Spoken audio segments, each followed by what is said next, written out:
الشيطان الرجيم بسم الله الرحمن الرحيم والذين ينفقون أموالهم رئاء الناس ولا يؤمنون بالله ولا باليوم الآخر ومن يكن الشيطان له قرينا فساء قرينا وماذا عليهم لو آمنوا بالله واليوم الآخر وأنفقوا مما رزقهم الله وكان الله بهم عليما صدق اللہ العظیم۔ دوستو، ان آیتوں سے پہلے اللہ تبارک و تعالیٰ نے یا تو یوں کہو بندوں کے حقوق بیان کیے تھے، یا یوں کہو بہت سے اچھے اخلاق بیان کیے تھے۔ بندوں کے حقوق یا یوں کہو بہت اچھے اخلاق وہ یہ تھے کہ ماں باپ کے ساتھ اچھا سلوک کرو۔ ایک یہ تھا کہ جو خون کے رشتے ہیں، قرابت دار جن کو بولا جاتا ہے، تو ان کے ساتھ اچھا سلوک کرو، یتیموں کے ساتھ اچھا سلوک کرو، غریب مسکین کے ساتھ اچھا سلوک کرو، پڑوسی کے ساتھ اچھا سلوک کرو۔ پڑوسی چاہے وہ قریب کا ہو یا دور کا ہو، اپنا ہو یا پرایا ہو۔ اسی طریقے سے مسافروں کے ساتھ اچھا سلوک کرو، اور جو لوگ اپنے ماتحت ہوتے ہیں ان کے ساتھ اچھا سلوک کرو۔ یہ بندوں کے حقوق بھی کہے جا سکتے ہیں اور اچھے اخلاق بھی کہے جا سکتے ہیں۔ اللہ تبارک و تعالیٰ نے ہمیں ان کا حکم دیا تھا اس میں، اور اس کے بعد یوں ارشاد فرمایا تھا کہ اللہ تبارک و تعالیٰ تکبر کرنے والے اور اکڑ کر چلنے والوں کو پسند نہیں کرتا۔ اسی طریقے سے اللہ تبارک و تعالیٰ فخر کرنے والوں کو پسند نہیں کرتا۔ اکڑ کر چلنا، تکبر کرنا، فخر کرنا، یہ قریب قریب تھوڑے تھوڑے سے فرق کے ساتھ ایک ہی بری عادت ہے۔ اور یہ بتلا کر اللہ تبارک و تعالیٰ یہ بتلانا چاہتے ہیں کہ بندوں کے حقوق میں، حقوق العباد میں، بندوں کے حقوق میں کوتاہی کرنے کا سبب وہ ہے تکبر اور فخر۔ جو آدمی اپنے آپ کو بڑا سمجھتا ہے اور دوسروں کو حقیر سمجھتا ہے، وہ کسی کا کوئی حق مانتا ہی نہیں، ادا کرنے کی رہی تو بات دوسری۔ وہ کسی کو اس قابل ہی نہیں سمجھتا کہ اس کو ذرا بھی کوئی اہمیت دی جاوے۔ وہ تو دوسروں کو حقیر، اپنے آپ کو سب سے زیادہ اعلیٰ اور افضل مانتا ہے۔ یہاں پر یہ بات یاد رکھیے میرے بھائیوں، اور تھوڑا سا میں شروع سے بیان کروں۔ دین تین چیزوں کی تعلیم دیتا ہے۔ ایک، ایمان اور عقیدہ صحیح ہو،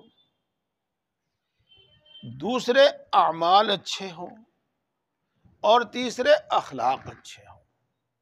ان تین چیزوں کی تعلیم دیتا ہے، اور جب آدمی ان اچھے اخلاق پر عمل کرے گا تو برے اخلاق خود ہی چھوڑ دے گا۔ لہذا ہم یوں بھی کہہ سکتے ہیں کہ اچھے اخلاق کا حکم دیتا ہے، برے اخلاق کو روکتا ہے، برے اخلاق سے منع کرتا ہے، ان سے بچنے کی ہمیں تاکید کرتا ہے۔ اور اس کی ایک بڑی وجہ یہ ہے کہ برے اخلاق ہی تمام بری عادتوں کی جڑ ہوتے ہیں، برے اعمال کی جڑ ہوتے ہیں۔ ایک بات میں نے آپ کو بتائی، ہاں، یہاں زمین آسمان کے قلابے نہیں ملائے جاتے، یہاں اصولی بات بتائی جاتی ہے۔ کیا بتایا؟ بری عادتیں ہی برے اعمال اور گناہوں کی جڑ ہوتی ہیں۔ جو شخص بخل میں مبتلا ہے، جو شخص تکبر میں مبتلا ہے، وہ کسی کا حق ادا نہیں کرے گا، وہ کسی کا حق نہیں پہچانے گا۔ یہ آگے بات آ رہی ہے، یہاں میں آپ کو اتنا بتانا چاہتا ہوں کہ ہمیں اپنی نگرانی کرنی چاہیے، ہمیں اپنے اوپر بار بار نظر ثانی کرنی چاہیے، اپنا احتساب کرنا چاہیے۔ میرے ان الفاظ سے اگر آپ نے سمجھے ہوں تو اپنی جانچ پڑتال کرنی چاہیے، یعنی ہماری عادتیں کیسی ہیں، ہمارے اعمال کیسے ہیں۔ ایسا نہیں کہ بس جو ہم کرتے چلے آ رہے ہیں، کر رہے ہیں، جو بس ہم کو پسند ہے ہم وہی کر رہے ہیں۔ نہیں نہیں نہیں، کسی جاننے والوں کو دکھلاؤ آپ کا سونا اصلی ہے یا آپ کا سونا پیتل اور تانبا ہی ہے، پیتل ہی ہے، سونا نہیں ہے۔ کسی جوہری کو دکھاؤ آپ کے پاس جو پتھر ہے وہ ہیرا ہے یا عام پتھر ہے، یہ جب پتہ چلے گا۔ اگر آپ کو یہ محسوس ہو کہ میرے اندر تکبر ہے، اس کی تعریف ہم بتاتے رہتے ہیں۔ تکبر کا مطلب یہ ہوتا ہے آدمی اپنے آپ کو اچھا سمجھے، دوسرے کو حقیر سمجھے، پھر اسی کے مطابق اس کا برتاؤ ہوتا ہے۔ فخر کا مطلب یہ ہوتا ہے کہ آدمی اپنے آپ کو سب سے افضل سمجھے اور اپنی فضیلت ثابت کرے سب پر، یہ اپنی تعریف کرے، اپنے ماں باپ کی تعریف کرے، اپنے خاندان کی تعریف کرے، اپنے دھن دولت کی تعریف کرے، اپنے اولاد کی تعریف کرے، اور یہ ثابت کرے کہ یہ میری چیز سب سے اچھی ہے۔ یہ تو اگر ہمیں محسوس ہو تو ہمیں اس کا علاج کرانا چاہیے۔ علماء جن میں سے زیادہ خاص طور سے مشائخ اس کا علاج کرنا جانتے ہیں، اور وہ جانتے ہیں ہے تو واقعہ ایسا ہی، لیکن وہ بہت کچھ بتا دے گا آپ کو۔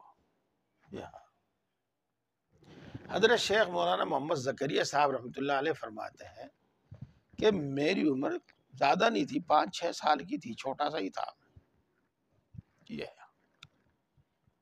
والد محترم گنگو سے تشریف لائے تھانہ بابو عید کے موقع پر، تو میری والدہ نے میرے لیے ایک چھوٹا سا بڑا خوبصورت تکیہ تیار کیا۔ تکیہ بہت بڑھیا تکیہ، آپ جانتے ہیں کہ بچوں کے لیے کھلونے کے طور پر ہی یا ضرورت کے طور پر ہی کچھ چیزیں تیار کی جاتی ہیں۔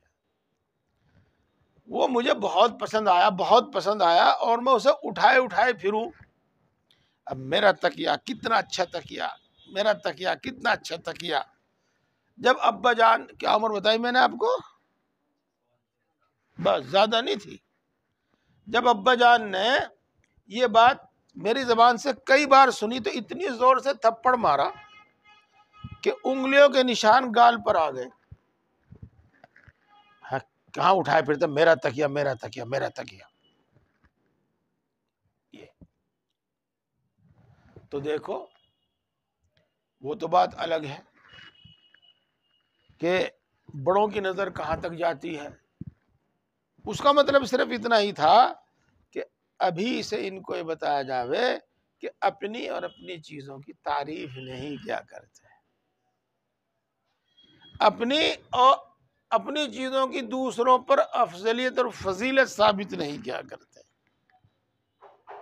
بہرحال میں نے آپ کو بہت ہی مختصر سی ایک بات بتائی ہے، میں اگر یہ بات کرنے لگوں گا تو یہی بات رہ جائے گی۔ آج میں آپ کو صرف اتنی بات بتاتا ہوں کہ اپنی بری عادتوں کو پہچانو اور اپنی بری عادتوں کو چھوڑو۔ اگر بری عادتیں ہماری چھوٹ جائیں گی تو ہمارے برے اعمال بھی چھوٹ جائیں گے۔ اس کی مثال میں اکثر و بیشتر یہی دیا کرتا ہوں جس کو سب سمجھ جائیں۔ ایک آدمی بخیل اور کنجوس آدمی ہے، ہم یہاں صبح اس کو سڑک میں ملے، سردی میں ٹھٹر رہے، تو ہمیں دیکھتے ہی سوچے گا اگر مول صاحب سے دعا سلام کر لی تو چائے کو پوچھنا پڑے گا اور گھر لے جانا پڑے گا، اور چائے کے ساتھ انڈا بھی کھلانا پڑے گا، بسکٹ بھی کھلانا پڑے گا۔ تو مناسب یہی ہے کہ نیچی نگر کر کے آگے کو چلے جاؤ۔ دیکھو ہی نہ ادھر کو. یہ کیوں ہوا جی؟ ایسا نہیں ہے کہ اس کے بعد پیسہ نہیں ہے، بخل ہے یہ بخل ہے، بخل. جی ہاں. اسی طریقے سے آپ نے دیکھا ہوگا کچھ لوگ 150 روپے تک کو بھی چھوڑ جانے تھے، یوں کر کے جھگڑے کو، معاملے کو ختم کر دیتے ہیں. اور کچھ لوگ جن کے بارے میں آپ نے پہلے سے سنا ہوگا کہ چمڑی پڑی چلی جاوے دمڑی نہ جاوے، یعنی 5 7 10، آج کے حساب سے کہہ رہا ہوں میں، اس زمانے میں تو دمڑی کی بات کیا کرتے تھے. 5 7 10 روپے کا نقصان بھی برداشت کرنے کو تیار نہیں، اسی کے واسطے لڑنے جھگڑنے کو تیار ہے. یہ سب باتیں ہیں بخل کی، یہ سب باتیں ہیں بخل کی. 50 100 روپے پر جھوٹ بولنے کو تیار ہے، 1000 2000 روپے پر قسم کھانے کو تیار کھڑا ہوا ہے. یہ سب باتیں ہیں بخل کی. اور ذرا سی بات پہ، ذرا سے نقصان پہ جو جھگڑا کرنے لگتا ہے، مار پیٹ کرنے لگتا ہے، گالیاں دینے لگتا ہے، خود کے بچوں کو یا دوسروں کے پڑوسیوں کے بچوں کو یا کسی کو بھی. یہ بخل کی وجہ، یہ بخل ہے. تو دیکھو ایک بخل کی وجہ سے کتنی بری عادتیں اور کتنے برے کام اس سے صادر ہو رہے ہیں. اور یہ میں نے آپ کو وہ باتیں بتائی جن کو ہم اپنی آنکھوں سے دیکھتے ہیں. آگے اگر آپ چلے تو زکوٰۃ نہیں دے گا وہ، حج نہیں کرے گا وہ، قربانی میں بھی مریل سے مریل جانور تلاش کرتا پھرے گا. یہ چیزیں ہیں. تو بری عادت برے اعمال کی وجہ ہوتی ہے. یہاں بھی اللہ تبارک و تعالیٰ یہی ارشاد فرما رہے ہیں. چلیے اب انہی لوگوں کی ایک خصلت اوپر بیان کی، مسمب اس کو ذکر نہیں کرتا، ایک دوسری خصلت یہ بیان کرتے ہیں. کیا؟ والذین ينفقون اموالهم رئاء الناس، وہ لوگ جو اپنے مال لوگوں کو دکھاوے کے واسطے خرچ کرتے ہیں. وہ لوگ جو اپنے مال لوگوں کو دکھانے کے واسطے خرچ کرتے ہیں. یہ اگر نمبر آ جاوے کسی ضرورت مند کو، بیمار کو دینے کا، مسجد میں دینے کا، مدرسے میں دینے کا، اجی بس اپنی جیسی گنجائش ہو، اپنا جتنا بہت ہو اتنا ہی تو دیا جاوے گا، فالتو تو نہیں دیا جاوے گا. تو وہاں پر وہ 150 روپے دکھائے گا، زیادہ سے زیادہ 1500 دکھاوے گا. اور جہاں کہیں نمبر آ جاوے نام آوری کا کہ جو پیسے دے گا جلسے کی صدارت وہی کرے گا، جو پیسے دے گا جلوس میں ہاتھی پہ وہی بیٹھے گا، وغیرہ وغیرہ. میری ان 2 مثالوں سے آپ بہت کچھ سمجھ گئے ہوں گے، بہت دور تک کی بات سمجھ گئے ہوں گے. تو وہاں پر وہ لاکھوں روپے خرچ کرنے کو تیار ہے. کمال کی بات، مسجد تیار ہو گئی، اب نمبر آتا ہے ٹائل پتھر کا اور جو رنگ وغیرہ کا. یہ کہ بھائی سارا کام میں کروا دوں اگر تم میرے باپ کے نام کا پتھر لگوا دو تو، اور اگر تم میرے باپ کے نام کا پتھر نہیں لگواتے تو پھر نہیں بھائی، پھر نہیں میں کرواتا. تو اب آپ اس کی اس بات سے خود سمجھ سکتے ہیں کہ دل میں کیا ہے. بہرحال جہاں دکھاوا ہو اور تعریف ملے، عہدہ ملے، وہاں پر وہ خوب خرچ کرتے ہیں. اور جہاں پر یہ کچھ نہ ہو تو وہاں پر وہ دھیلا دینے کو تیار نہیں ہوتے. یہ عادتیں مسلمانوں میں بھی ہیں اور غیر مسلموں میں بھی ہیں، غیر مسلموں میں بھی ہیں. ایمان کے ساتھ بھی غیروں کی کچھ بری عادتیں مومن کے اندر جمع ہو سکتی ہیں. بہرحال اس پر بھی ہم اپنے اوپر غور کریں کہ ہمارے اندر یہ بات تو نہیں ہے. اگر ہے تو خود تو شاید مشکل ہو جاوے گا، دوسروں کے سامنے اس کو رکھو، علماء مشائخ کے سامنے اس کا رکھو تو وہ اس کا علاج بتائیں گے، وہ اس کا علاج بتائیں گے. ولا یؤمنون باللہ ولا بالیوم الآخر، نہ وہ اللہ پر ایمان لاتے اور نہ ہی وہ آخرت کے دن پر ایمان لاتے۔ دیکھو، ایک معنی کر تو یہ کام صرف کافر کا ہے، وہ اللہ پر ایمان نہیں لاتا، وہ آخرت کے دن پر ایمان نہیں لاتا یہ۔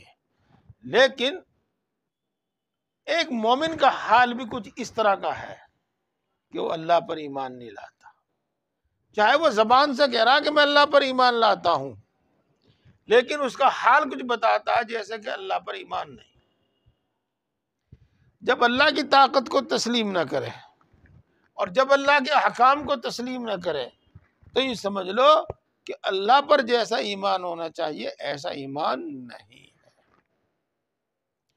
اسی طرح سمجھ لیجیے گا، کچھ لوگ تو آخرت کا بالکل انکار کرتے ہیں، وہ تو آخرت پر ایمان لاتے ہی نہیں۔ مثال کے طور پر لوگوں کا خیال ہے کہ آوا گون لگی ہوئی ہے، ایک آدمی مرتا ہے پھر اس کی روح واپس آتی ہے، کبھی گدھا بنتا ہے، کبھی گھوڑا بنتا ہے، کبھی کتا بنتا ہے، کبھی کچھ بنتا ہے، وہ کتنی جونیوں میں ہو کے پھر انسان بنتا ہے۔ اگر وہ اچھے کام کر لے تو امر ہو جاتا ہے، برے کام کرے تو پھر وہی چکر لگ جائے گا، کبھی کتا بنے گا کبھی کچھ بنے گا۔ وہ آخرت پر ایمان نہیں لاتے۔ ہاں، اور مومن آخرت پر ایمان لاتا ہے، وہ یہ جانتا ہے کہ مرنے کے بعد روح یہاں سے عالم علیین میں چلی جاوے گی یا سجین میں چلی جاوے گی، پھر کبھی دنیا میں واپس نہیں آئے گی، پھر اس کو زندہ کیا جاوے گا، پھر اس سے حساب لیا جاوے گا، پھر اس کے واسطے جنت یا جہنم کا فیصلہ ہوگا۔ کافروں کے واسطے جہنم کا فیصلہ ہمیشہ ہمیش کے واسطے ہوگا، مسلمانوں کے واسطے بھی ہوگا لیکن ہمیشہ ہمیش کے واسطے نہیں ہوگا۔ یہ سب باتیں ہیں، ان پر ایمان ہے۔ لیکن کچھ مسلمان بھی ان کا حال ایسا ہے جیسا کہ وہ آخرت پر ایمان نہ لاتے ہوں۔ مثال کے طور پر آخرت کا عذاب سن کر ان کے دل پر کچھ اثر نہیں ہوتا اور دنیا کی تکلیف سن کر اڑ جاتے ہیں، جنت کی نعمتیں سن کر ان پر کوئی اثر نہیں ہوتا، نہ اعمال کی طرف دوڑتے، نہ اللہ کی راہ میں خرچ کرنے کی کا شوق پیدا ہوتا۔ جی ہاں، اور دنیا کا نفع چھوڑ کر سن کر اس کے پیچھے دوڑ لیتے ہیں۔ تو اس کا بھی ایک مطلب یہی ہے کہ آخرت پر اس کا جیسا یقین ہونا چاہیے تھا ویسا یقین نہیں ہے۔ میرے دوستو، جسے میں نے بھی عرض کیا کہ اصولی طور پر تو یہ کافروں کی صفت ہے، لیکن مومنین کے اندر بھی یہ کم زیادہ کسی نہ کسی درجے میں ہوتی ہیں۔ ہمیں اپنے اوپر غور کرنا چاہیے، جانچ پڑتال کرنی چاہیے۔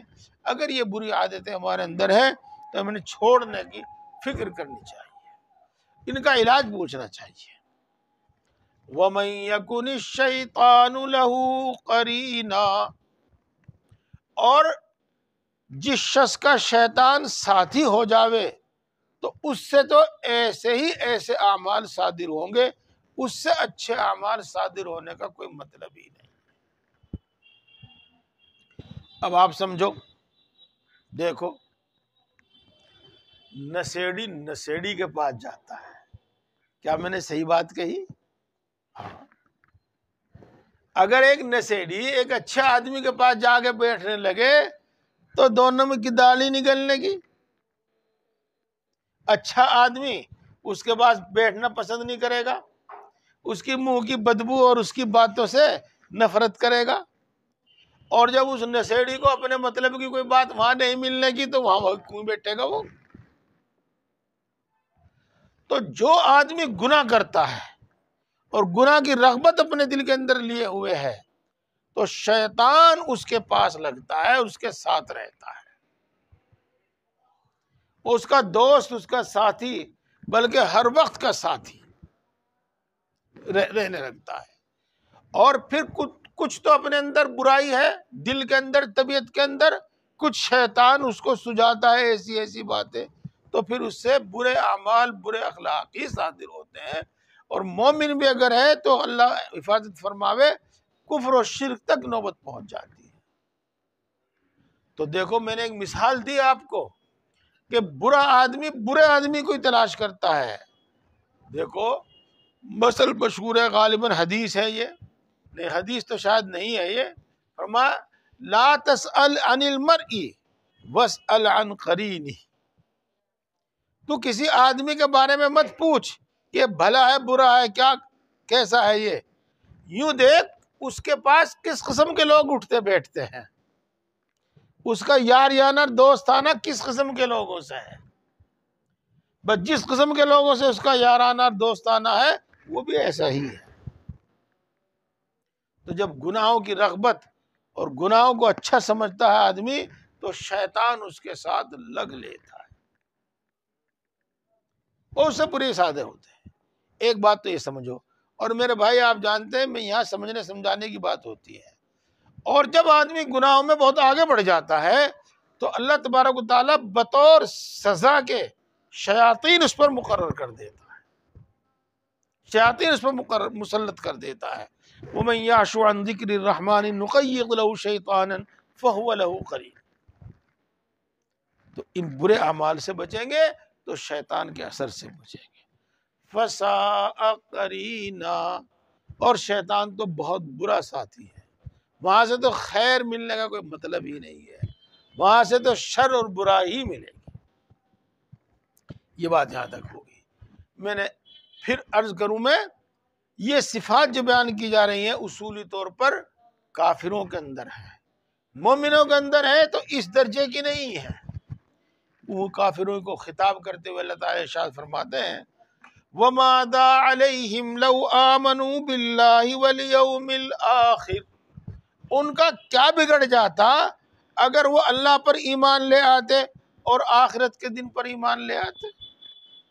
کیا نقصان ہے اللہ پر ایمان لانے میں اور کیا نقصان ہے آخرت پر ایمان لانے میں، لیکن اللہ پر ایمان نہیں لائیں گے، نہ معلوم کس کس کی پوجا کریں گے، کس کس کی عبادت کریں گے اور کیا کیا اس میں تعویل کریں گے، اللہ کو ماننے کو تیار نہیں اور آخرت کو ماننے کو تیار نہیں۔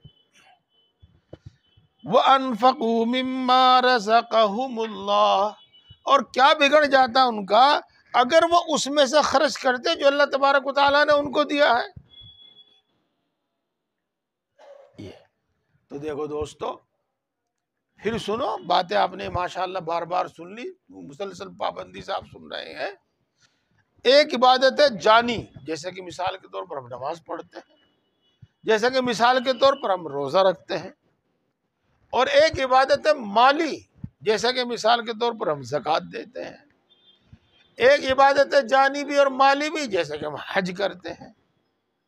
بس میں آپ کو یہی بات سمجھانا چاہ رہا تھا کہ اللہ کی رضا کے لیے مال خرچ کرنا یہ بھی ایک عبادت ہے، اس میں سے کچھ تو فرض ہے جیسا کہ زکوٰۃ، کچھ واجب ہے جیسا کہ قربانی، اور اس کے علاوہ نفل کے بہت موقع آتے ہیں، نفلی طور پر خرچ کرنے کے بہت موقع ہوتے ہیں، تو فرض بھی ادا کرنا چاہیے، واجب بھی ادا کرنا چاہیے، اور نفلی طور پر جہاں خرچ کرنے کا موقع آوے وہاں پر بھی خرچ کرنا چاہیے۔ اس سے آدمی کی زندگی میں بڑی تبدیلی آتی ہے اور اللہ اس کو بہت پسند کرتا ہے۔ مال اب اللہ کی رضا کے لیے خرچ کرنے والے کو اللہ بہت پسند کرتا ہے۔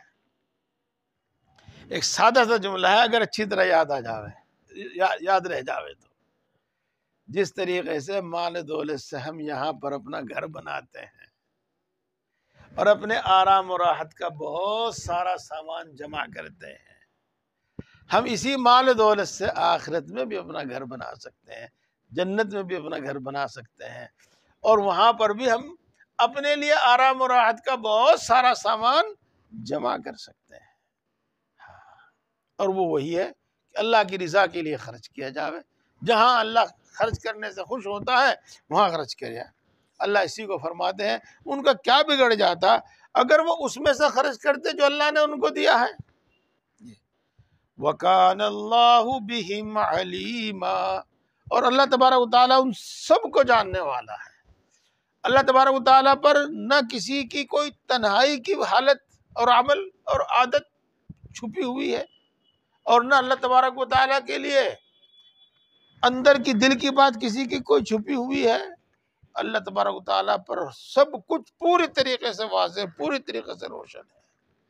کون بخل کی وجہ سے نہیں خرچ کرتا، کون اپنی تنگ دستی کی وجہ سے نہیں خرچ کر پا رہا ہے، کون اللہ کے لیے خرچ کر رہا ہے، کون لوگوں کو دکھانے کے لیے خرچ کر رہا ہے، اللہ تبارک و تعالیٰ ان سب چیزوں کو جانتا ہے۔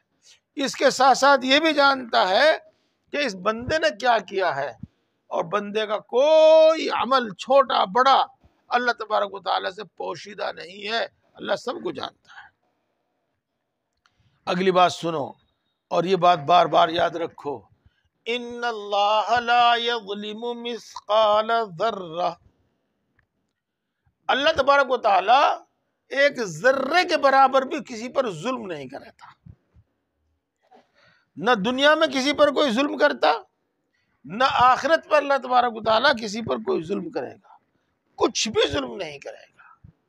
دیکھو، ظلم کی ایک صورت تو یہ ہے کہ آدمی اچھا عمل کرے اور اس کو اس کا بدلہ نہ دیا جاوے، ایسا نہیں ہوگا۔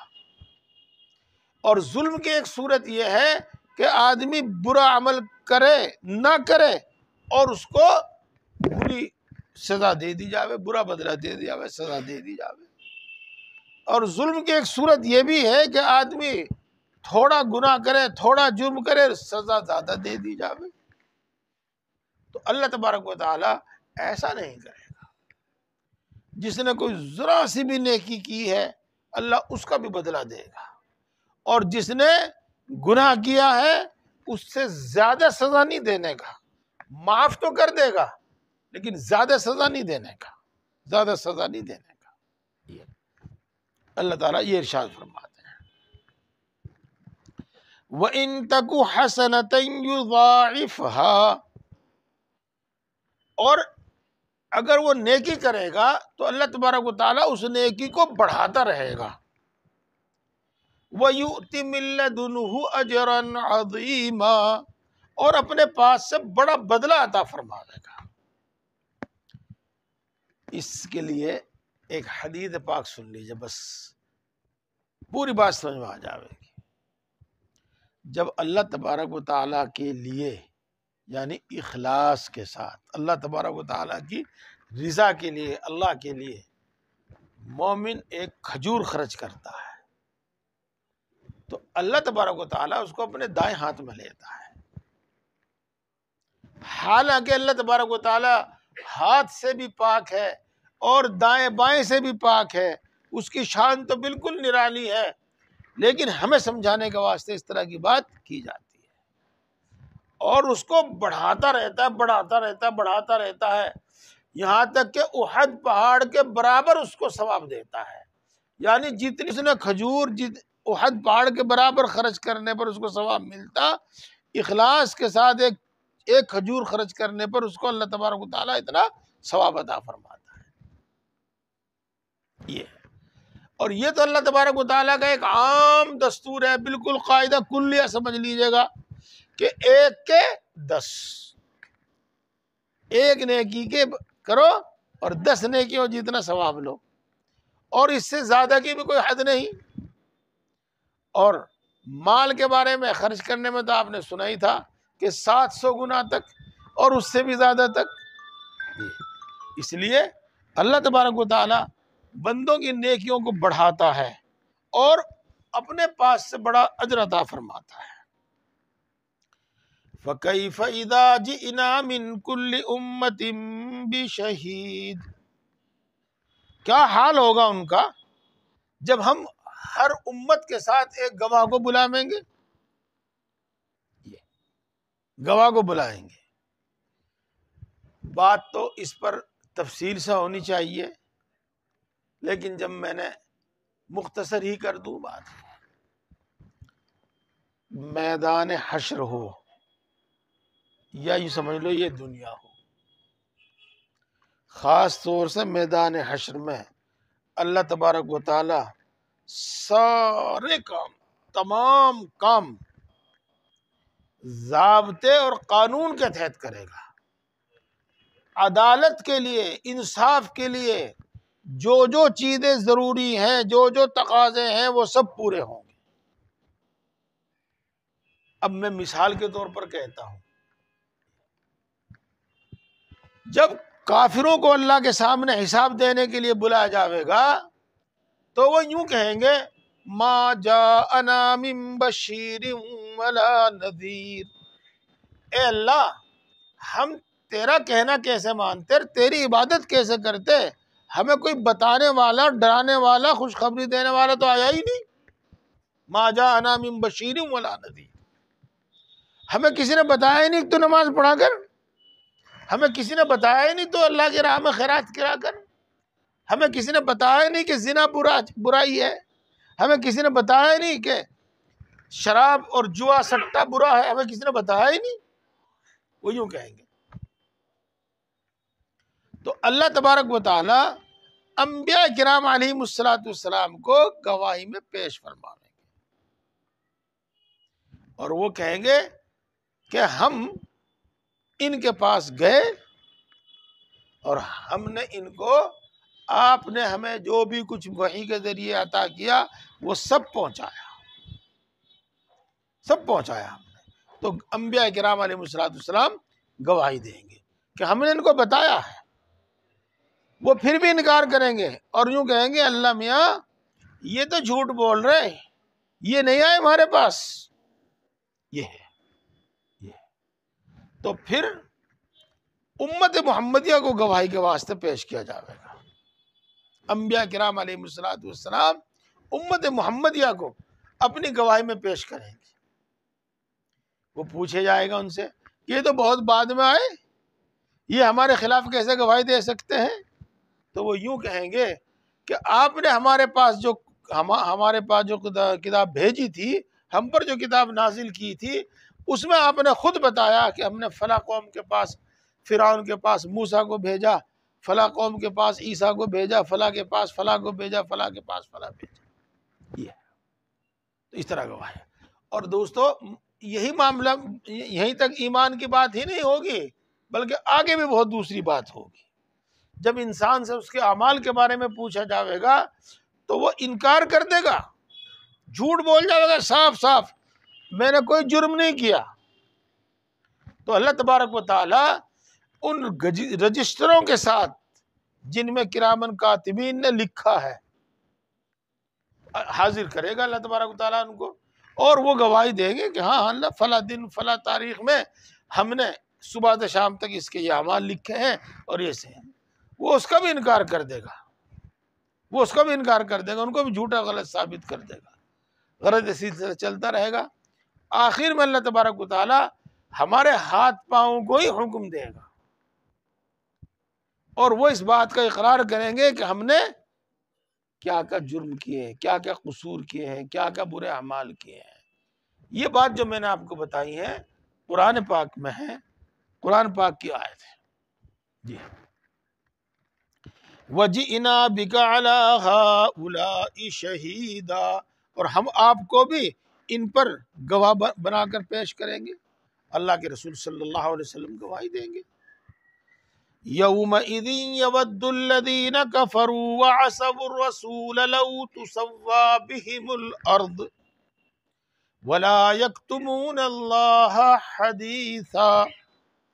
اس دن کافر لوگ اور وہ جنہوں نے رسول کی نافرمانی کی یہ تمنا کریں گے کاش ان کو مٹی میں ملا دیا جاتا اور زمین کے ہموار کر دیا جاتا، یعنی مٹی میں ملا دیا جاتا ان کو، اور پھر وہ اللہ تبارک و تعالیٰ سے کوئی بات نہیں چھپائیں گے۔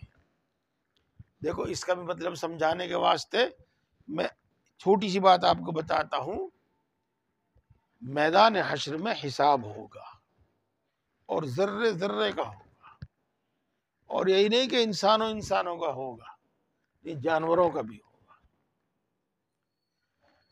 ایک مسلمان نے کافر پر جو ظلم کیا اس کا بھی حساب ہوگا، ایک مسلمان نے کافر کا جو حق دبایا ہے اس کا بھی حساب ہوگا، اور ایک انسان نے کسی جانور پر، زندہ جانور پر جس کے اندر بھی جان ہے، کیڑی مکوڑا کچھ بھی ہے، اس پر جو ظلم کیا ہوگا اس کا بھی حساب ہوگا، اور ایک جانور نے دوسرے جانور پر اگر کوئی ظلم کیا ہوگا اس کا بھی حساب ہوگا۔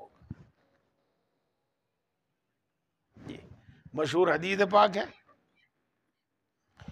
ایک جانور اللہ کے سامنے مقدمہ دائر کرے گا کہ میرے اوپر فلاں نے اس طرح سے ظلم کیا تھا، اس کو بھی پیدا کیا جائے گا، اس کو بھی حاضر کیا جائے گا، اور اس کو اس کے ظلم اور زیادتی کا بدلہ دیا جائے گا، اور مطمئن کر کے اس دوسرے مظلوم جانور کو مطمئن کر کے اللہ تبارک و تعالیٰ پھر دونوں کو کہہ دیا جائے گا کونو ترابا، تم مٹی ہو جاؤ، تو پھر وہ مٹی مل جائے گی، ختم کر دی جائیں گے۔